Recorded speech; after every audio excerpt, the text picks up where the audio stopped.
Hi everyone, comic book reviewer here. This time reviewing on issue 2 of Masters of the Universe, Masterverse. Now, as you know, Masters of the Universe, Masterverse is meant to show how the Sorceress as well as Zodiac have a glimpse of each and every different version of He-Man throughout the Masterverse. And if you remember back in issue 1, I know that one of the stories was meant to have a more jokeful take on the early prototype of He-Man. Here it's meant to feature a more different version of He-Man, as well as having a more noir story with Evelyn as well as Man-at-Arms. And let's get on to the story. It starts off with the Zodiac saying, "Fascinating. The nexus of realities allow me to view that which escapes even the slice of a cosmos in view." And we kind of see him looking at different versions of himself, so we kind of see how the Sorceress tries to get him to see reason why He-Man's the better candidate.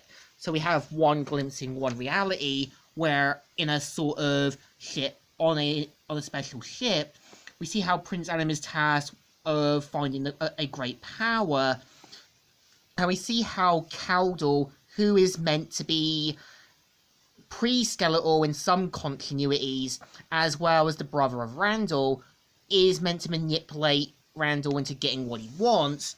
And we kind of see how Adam as well as Duncan get the help of Jitsu, who's sort of meant to be like Fisto, but except with a different sort of gimmick. And yeah, the way I would have done Jitsu is kind of and Fisto is be kind of like Iron Fist like characters. And we see Jitsu saying, "I would salute you as it is commonly in your land, but as you can see, my hand is not trusted, Jitsu."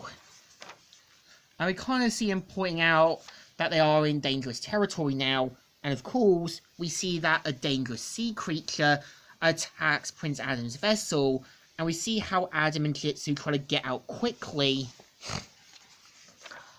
And of course, they manage to get out and escape the beast's wrath.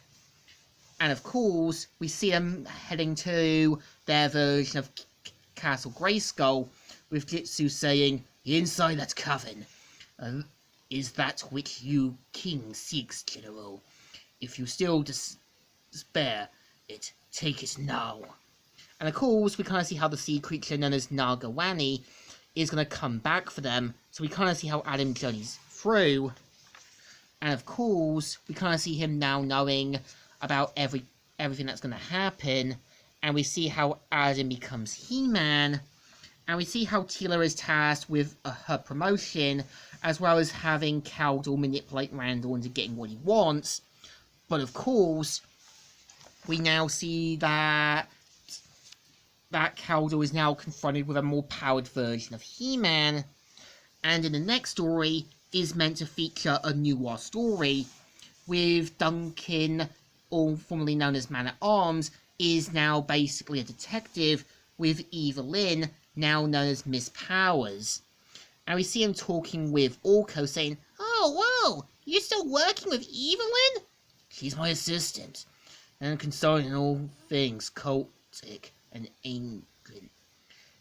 "How'd you know it was me, Man-at-Arms?" "No footsteps, and it's just Duncan.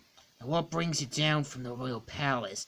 And we kind of see how something that happened, Randall got lost because of one of Orko's spells. So of course, we kind of see how Randall remembers when he used to fight beside the king, and one day Castle Grayskull went dark, as well as He-Man disappeared, and everyone now hated and blamed him.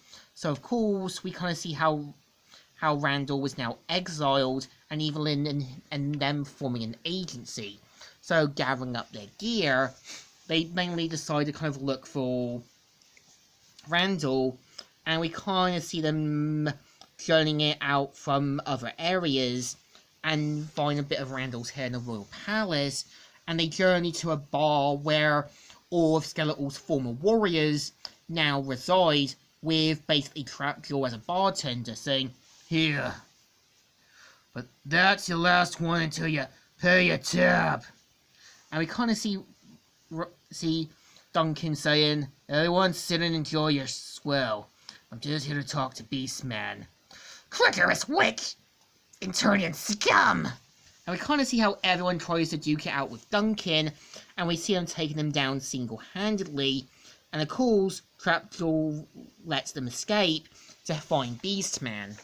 So of course, they mainly journey through the swamp, and even Duncan remembers when him and He-Man were still a team, they basically had to deal with these sort of delusions from the swamp, and see how Beastman is using it as a sort of drug.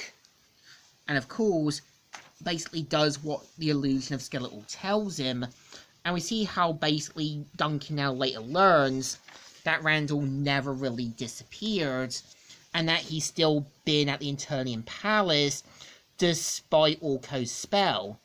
And we see him paying Duncan what they owe, and of course we kind of see how Duncan finds it strange how there seems to have been two Randalls, so implying Evelyn did it to make him feel better and give him some meaning back into his life.